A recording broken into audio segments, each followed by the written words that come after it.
গুৱাহাটীৰ ৰূপনগৰত ভয়াবহ ভূমিস্খলনৰ ঘটনা।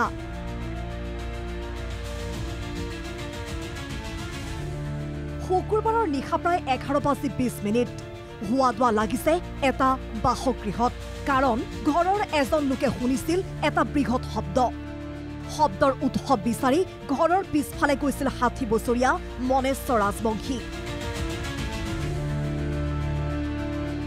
আৰু সেই বৃহৎ শব্দটোৱে কাল হ'ল মনেশ্বৰ ৰাজবংশীৰ। 11:15 মান হ'ব। 11:15 মান হওঁতে মানে এটা সৰু শব্দ হ'ল। প্ৰথমতে কিবা গাড়ীৰ শব্দৰ নিচিনা। এওঁ ওলাই আহিলে, বোলে কি হ'ল চাওঁ। আহি মানে এওঁ পিছফালে সাধাৰণতে যায় চাবৰ কাৰণে। তেওঁ ওলাই গ'ল বাহিৰত। তাৰ পিছতে বহুত জোৰে মানে আহি গ'ল চব, শিল চিল চব। ৰূপনগৰ এইটো ঘৰতেই বহু বছৰ ধৰি মাক, পত্নী আৰু এটি কন্যা সন্তানৰ সৈতে বসবাস কৰিছিল এইজন মনেশ্বৰ ৰাজবংশী নামৰ লোকজন। মনেশ্বৰ ৰাজবংশীয়ে হয়তো কেতিয়াও ভবা নাছিল যে এনে এক অনাকাংক্ষিত ঘটনা ঘটিব। আমি একেলগে টাউনতে ভাত খাব উঠি ডাইনিং তামোল খাবাইছোঁ। সেইটো মই গোটেই বেৰা ভাঙি পালেং ভাঙি ডাইনিং চাইনিং গোটেই ভাঙি নহয় চেয়াৰ টেবুল গোটেই ভাঙিছে।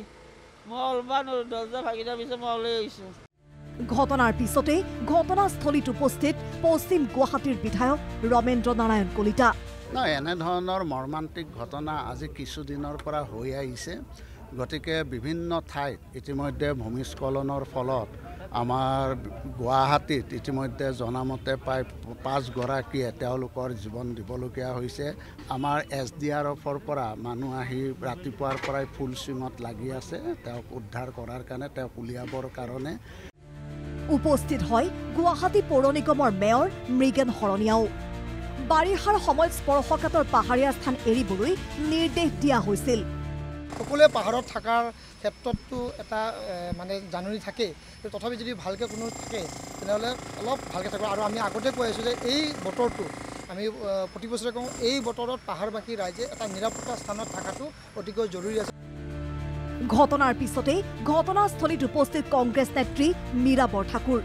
ঘটনাক লৈ মীৰা বৰঠাকুৰৰ প্ৰশ্ন, কেৱল নিৰ্দেশনা দি নিজৰ দায়িত্ব সামৰিছে গুৱাহাটী পৌৰ নিগমে। পাহাৰৰ ইমান ওখত ঘৰ এটা বনালে, বৰষুণ দিলে, যিহেতুকে আমাৰ শিল আৰু মাটিৰ এটা ছফ্ট আমাৰ মানে চইল মানে যিটো ব্যৱস্থা, গতিকে খহিবই, খহিলে মানুহৰ মৃত্যু হ'ব। গতিকে মই সকলোকে অনুৰোধ জনাইছোঁ আৰু চৰকাৰকে এটা ষ্ট্ৰিক্ট গাইডলাইন দিছোঁ যে ন'টিছ দিব নালাগে। ন'টিছ দিয়াৰ আগতেই যাতে এই মানে তাত সংস্থাপনেই ল'ব নোৱাৰে তেনেকুৱা এটা গাইডলাইন থাকিব লাগে। এতিয়া মৃত্যুৰ পিছত আমি সমবেদনা জ্ঞাপন কৰিম, মৃত্যুৰ পিছত আমি খবৰ ল'বলৈ আহিম, মৃত্যুৰ পিছত আমি পুষ্পাঞ্জলি শ্ৰদ্ধাঞ্জলি দিম, এইটো জানো এটা পৰিয়ালৰ কাৰণে হয়? মই সেইকাৰণে যিসকলে নতুনকৈ কোনোবাই পাহাৰৰ তিলত আহি পেলাই নিজৰ সপোনৰ ঘৰখন বনাম বুলি ভাবিছে, এনেকুৱা ৰিস্ক ল'ব নালাগে। স্থানীয় ৰাইজৰ তথ্য অনুসৰি একেই স্থানত পূৰ্বেও হৈছিল ভূমিস্খলনৰ ঘটনা। এইটো ধৰক আপোনাৰ খহনীয়াৰ কাৰণে পানী আহি আছেতো, কাৰণ তলতো ধৰক মানুহে ঘৰ বনাইছে, মাটি কাটিছে, প্ৰটেকশ্যনটো তেনেকুৱা ধৰণৰ নাই। ইয়াৰ আগতো আমি মানে ছাইডৰ ঘৰ এটা আছে, আপোনালোকে গ'লে দেখা পাব, সেইটো পূৰা ধ্বংস হৈ গৈছে ঘৰটো।